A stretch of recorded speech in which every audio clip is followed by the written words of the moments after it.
नमस्कार. आजच्या कार्यक्रमाचे मुख्य सत्कार मूर्ती, गौरव मूर्ती, उत्सव मूर्ती, आमची मूर्ती, सच्चे शेजारी, निकटवर्ती श्री शांतीनाथ इंगळे आणि त्यांना त्यांच्या प्रत्येक कार्यात साथ देणाऱ्या, सहकार्य करणाऱ्या, हिरिरीनं सहभाग नोंदवणाऱ्या अर्धांगिनी, त्यांच्या सुविद्य पत्नी शिक्षिका सौ अर्चना इंगळे मॅडम.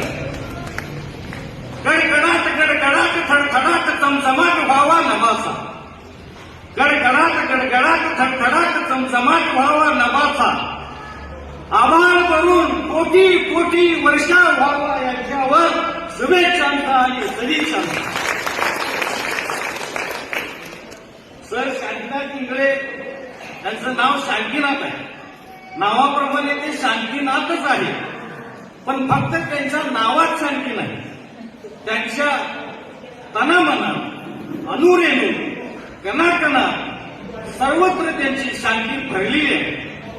ते शिस्तप्रिय आहे, संयमी आहे, प्रेमळ आहे. त्यांची साधी राहणी आणि उच्च विचारसरणी आहे. त्यांना त्यांच्या पत्नीची प्रत्येक गोष्टीमध्ये साथ आहे.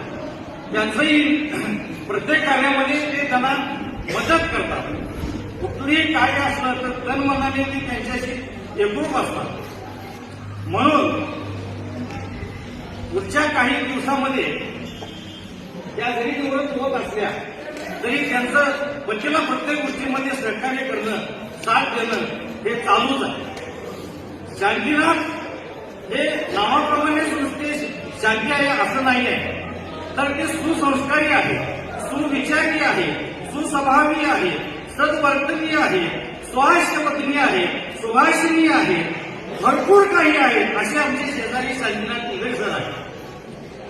आता मोजक्याच बोलण्याला सांगितलं असल्या कारणानं मी जास्त काही वेळ घेत नाही. तर प्रत्येक पुरुष ही परमेश्वराची मूर्ती आहे, पुरुष ही परमेश्वराची मूर्ती आहे, पण स्त्री ही परमेश्वराची कीर्ती आहे. पुरुष परमेश्वराची मूर्ती आहे, पण स्त्री ही पुरुषाची कीर्ती आहे. ही कित्येक वर्षापासूनची ही वस्तुस्थिती आहे. म्हणून ती लक्ष्मी आहे आणि सावित्री आहे, सत्यवती आहे. मी एक सांगायची गोष्ट राहून देऊ. मला आता आठवलं की ज्या वेळेला आजच्या या कार्यक्रमाची निमंत्रण पत्रिका सर माझ्या घरी घेऊन आले, त्यांनी माझ्या हातावर पत्रिका ठेवली की सर नजर त्या पत्रिकेवर घातली, तर त्यामध्ये पहिला शब्द ठळक लिहिलेला आहे सेवापूर्ती. मी म्हटलं, अहो सर, तुम्ही 37 वर्ष सर्व्हिस केला, नोकरी केला, योगदान केला, तुम्ही आता रिटायर झालाय, तुमची आता ही निवृत्ती आहे आणि तुम्ही सेवा निवृत्ती लिहायच्या ऐवजी सेवा पूर्ती कसं काय लिहिलेलं आहे? मग त्यावर मला सर म्हणाले, अहो अविनाश सगळे साहेब, तुम्ही म्हणताय ते बरोबर आहे. 37 वर्ष मी नोकरी केली, सेवा केली, योगदान दिलं, हे बरोबर आहे. पण हे पुन्हा हे करू शकलो तर लोकांनी, पालकांनी, विद्यार्थ्यांनी, शिक्षकांनी, शासकीय अधिकाऱ्यांनी, समाजातल्या प्रत्येक घटकांनी मला सहकार्य केलं, मला मदत केली, सहानुभूती दिली. म्हणून मी ही सेवेची पूर्ती करू शकलो. सगळ्यांच्या मन माझी सेवा झाली, म्हणून सेवा करतो. हा शब्द नोंदवण्यासारखा आहे आणि माझ्याही लक्षात घालण्यात आहे. काही मुलं जन्माला घेऊन येतात, मातृधन, पितृधन, शैक्षणिक गुण, सामाजिक गुण. तर सगळ्यांनी यामध्ये मातृधन, पितृधन, शैक्षणिक गुण त्याची भेट केलेली आहे, उपायाची गरज आहे. हे सामाजिक गुण सुद्धा गरज आहे, तरी करत आहे. तिथून पुढे त्यांना भरपूर वेळ आहे आणि ते समाजासाठी ते देणार आहे. ते सामाजिक गुणातून सुद्धा मुक्त होणार आहे. म्हणून मला एवढंच असं म्हणायला वाटतं की आपला हा सगळा कार्यक्रम होतो, शेवटचा दिवस गोड व्हावा याच्यासाठी गेला होता अट्टहास, याच्यासाठी गेला होता अट्टहास. नोकरीचा शेवटचा दिवस हा गोड व्हावा.